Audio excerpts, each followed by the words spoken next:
Am I the a-hole for not splitting the proceeds of the sale of our parents' house? When my mom died, back in 2018, she left me and my siblings a decent chunk of money at her house. My siblings wanted to sell the house and split the money, but I wanted to keep the house. It's a unique property with a pretty big lot in the middle of the city. The house is 4 bedrooms, 3 baths. There is a pretty awesome deck, and most importantly, not in an HOA. I had some sentimental attachment to it, but mostly I thought the house was better for my situation than a pile of cash. So I asked them if I could buy them out, and they were pretty excited about the idea. The house would stay in the family and they still get their cash. We got it appraised, hired an attorney, and went through with it. My portion of the inheritance and a chunk of my own savings were enough to cover their shares. As soon as it was done, me and my then fiancé moved in. We saved a bunch on rent. The house was paid off, location was great, and we were really happy with the house. My brother burned through the cash in 2 years. He fancied himself an influencer. He bought a Maserati for cash, went to expensive nightclubs, vacationed in exotic places. Good for him, but money's gone. My sister and her husband bought a really expensive boat. I guess that's better. They did use it pretty often and my nephews love it. But from what I understand, her portion of the money's gone too. I got married and we had a son. We would host my siblings on holidays and at Christmas before COVID, and I started to notice it. They were making snide comments about how much the house must be worth now. Since 2018, we had an influx of people to my city. It's growing rapidly, and the price of the house essentially tripled. We've had a bunch of all-cash offers on the house when we weren't thinking of selling. But this year, we decided to move. My wife was pregnant again, and we were going to relocate closer to her family. I talked to my boss, and he said the place we were moving to had an office I could commute to on the days I work in the office. So we put the house on the market, and it sold pretty quickly, and that's when the trouble started. Both of my siblings think that I owe it to them to split the profit I made, because it's only fair. We were in the middle of a move-in house hunting in a new place, so I didn't really have time to go on about this. Well, it's been months, and they have not stopped bothering about how I cheated them out of a portion of their inheritance, and I was being really selfish. They point out that the process of me buying them out was pretty smooth. We didn't have any problems or hiccups, and they did me a favor by not kicking up a fuss. Now they want to split the profit, because it was their house too. This has become really toxic, and most of my family's on their side. My mom's sister says it would have broken her heart to see her kids fight like this, and I should just split the money with my siblings. My dad's sister thinks I should buy them off so they shut up. Am I the a-hole for refusing to split the money? Not the a-hole. The fact that they didn't understand that you can either invest or spend an inheritance is not your problem. They chose to spend their inheritance, while you chose to invest yours. Now that they've pissed theirs away, it's on them. One squandered it on an expensive car that lost value the moment it came off the lot, the other wasted it away on a floating money pit. If Opie gave them more money, you can guess they will squander it. Opie made a fair deal, not the a-hole. With those types of investments, they'd still be broke, even if they had all sold the house to begin with. Not the a-hole. It's not your fault that the house is worth more now than when you bought out your siblings. I'd point out that all 3 of you invested your inheritance in different ways, and yours is the only one that paid off financially. Personally, I'd be drawing up a list of all the costs maintaining the house, taxes, etc., including renovations or new appliances/furniture being left, and tell the siblings that if they are willing to pay for 1/3 each of that, then they can have a split of the profit. However, only after what you would have gotten selling the house in 2018 was taken off. If they want the profit from the house, then they can split the cost of getting/keeping the house in good shape the past 5 years so that it would be worth the amount. It's not even worth entertaining that idea. It'll make them feel like they are justified in wanting something from the house. Opie bought them out, and if the house had turned into a money pit and Opie had lost money on it, they would certainly not be offering him money to cover his losses.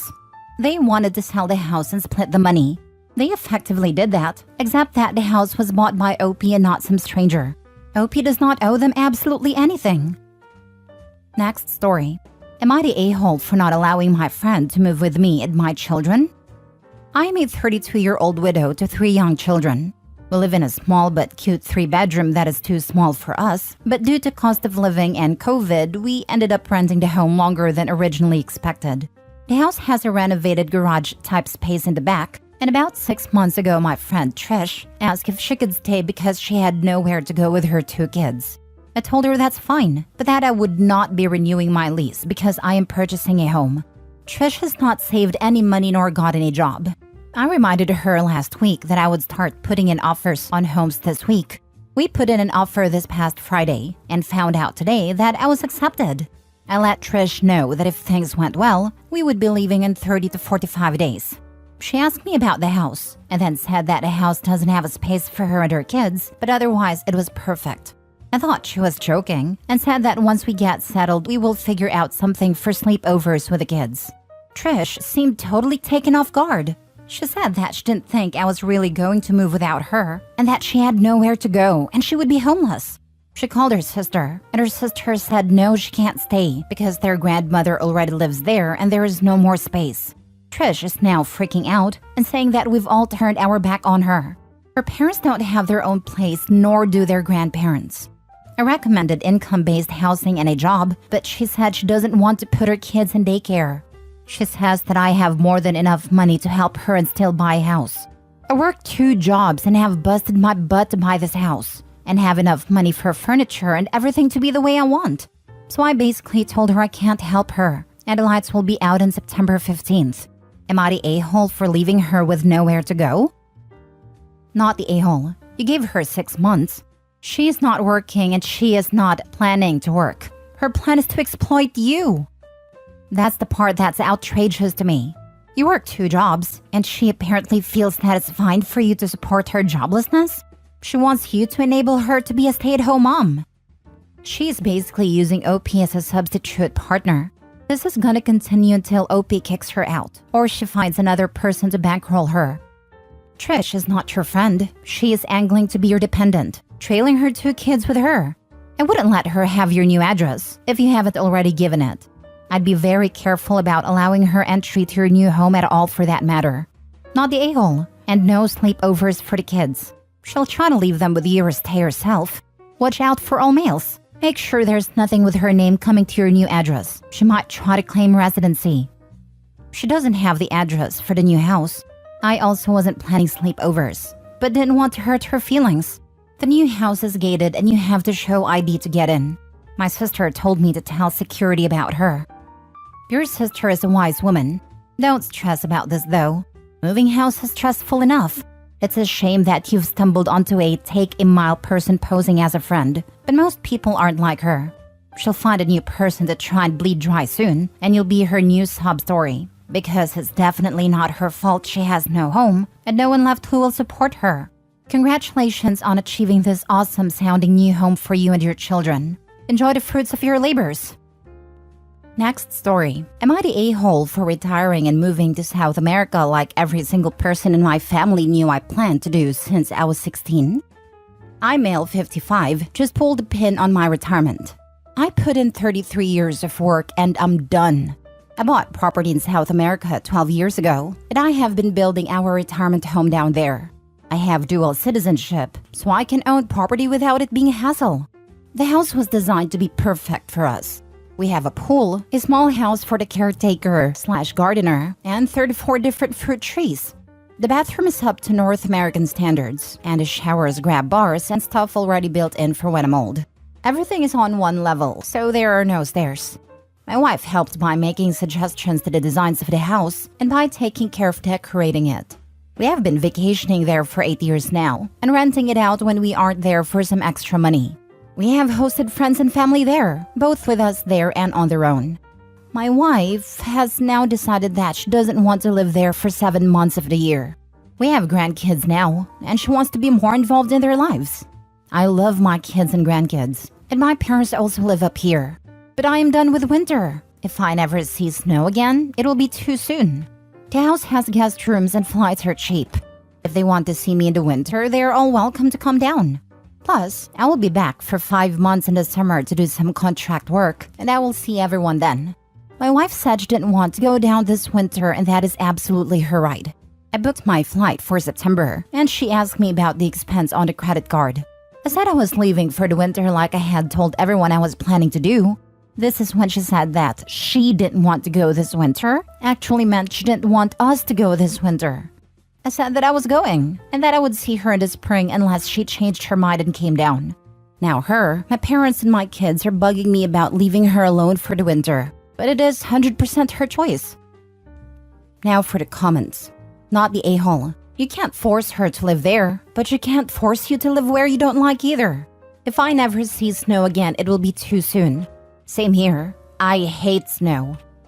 After one particularly bad winter, I vowed to be somewhere warm by the next winter. It started an entirely different life path for me. OP, if you aren't happy in the snow and cold and the short depressing days, then you don't need to be there. Not the a-hole. This is such an aita response where everyone is an island. Married people make compromises for each other. There is a middle ground where they spend 3 of the worst winter months in South America together, and then OP heads back alone for a couple of weeks here and there throughout the year. People are allowed to change their minds about where they want to live long term. Wife isn't an aunt because she became more attached to her grandkids than she anticipated. Yeesh. When wife said she didn't want to be away 7 months anymore, there has to be a big discussion, and they both have to give a little. To just shrug like he is fine with it, and then book flights without saying anything is a huge a-hole move. The members of this board must be deeply lonely or hate their spouses, since the majority thinks this is a-okay. These two might as well divorce if OP is happy to spend 7 months of the year away from his wife and doesn't care about her wishes. While I agree about it being a discussion that needed to happen, literally everything you say here also applies to the wife who is not compromising either. Also, a 7-year plan of retirement isn't something you back out of suddenly. This has been OP's life goal for literally their whole marriage, and it is pretty clear that was well communicated, given the buying, vacationing, and prepping for this every part of his life. She's entitled to change her mind, but frankly, this is a pretty huge slap in the face for him. It's sort of akin to someone working toward getting into law school with their partner's support, and when they're finally accepted, a partner saying they actually didn't want to relocate now. Sure, fine, but that's relationship-breaking preference. Last story. Am I the a-hole for telling my sister-in-law she shouldn't have married my brother if she wanted for her child to have a big brother? Sister-in-law and my brother got married 3 years ago and now have a 2-month-old daughter together. My brother has a son, Jax, 18, who was raised by his maternal grandparents from the age of 5 after his mom passed away. My brother was not part of Jax's life. I was. I have made an effort to be a big part of his life. I see him as much as possible. He has spent the night at my house several times. He's my nephew, and I was never going to abandon him the way my brother did. Sister-in-law asked me to give her Jax's contact info when she was pregnant, so she could tell him he was going to have a little sister. I told her that Jax did not want her or his dad to have the contact info, and he already knew she was pregnant. She asked how, and I told her I let him know, because he had always wanted to know if my brother or someone else in my brother's life might try to reach out to him. He's not interested. He's felt that way for years, and I respect that. Having a half-sibling coming into the world means nothing to him. As far as he's concerned, he will always be an only child because he only has one parent, his mom. Sister-in-law decided to track Jax down on social media before her baby's shower to invite him. He never replied and he didn't show, which I knew beforehand. Sister-in-law was upset about it and vented to me. I mostly ignored her. It was after my niece was born that the incident in question happened. Sister-in-law reached out to Jax again and was blocked and reported for harassment. She was upset and said it wasn't fair Jax was taking it out on her daughter and that she deserves to have her big brother in her life, despite my brother's mistakes in letting him be out of his life. She was getting very blamey toward Jax, and I did not want to hear it. I told her if she had wanted her child to have a big brother, then she shouldn't have married a deadbeat dad. She shouldn't have married my brother, because they have zero right to expect Jax to want anything to do with any of them. Sister-in-law countered that Jax wanted me in his life, and I told her I was there from day one and never let my brother's actions take me out of his life. I showed up when my brother didn't, and I stayed friendly with his grandparents and he saw that. I told her that she didn't get to demand anything from him when she knowingly married my brother. Sister-in-law said I was blaming her for no reason, and I should be more understanding that as a mom she wants the best for her kid. Am I the a-hole for what I said to her? As a mom, she wants the best for her kid. Then she shouldn't have married a deadbeat dad, not the a-hole OP. The entitlement is strong with his sister-in-law. What's really sad is she apparently didn't care about meeting Jax and brushed aside the warning that she was dating a deadbeat till her baby was involved. Was this really only about roping a teenager who could be made to babysit because she's your sister? She said it herself. She wants what is best for her kid. Jax isn't hers and is treating him like a commodity. She isn't respecting him or thinking of him. You're not the a-hole for supporting your nephew, as it's especially clear this woman is as much a piece of work as her brother. Not the a-hole. Your sister-in-law clearly doesn't care about Jax for his feelings. How does she think it would make him feel to see his dad, who abandoned him, acting like a dad to their daughter? She wants her daughter to know her big brother? Too bad. Her husband burned that bridge, and she clearly doesn't actually care enough to repair it. She wants to contact Jax for her own selfish reasons, not actually for family. Good job supporting your nephew and showing him that he's loved and wasn't completely forgotten and abandoned by his father's family. Keep defending and supporting him. He clearly needs you.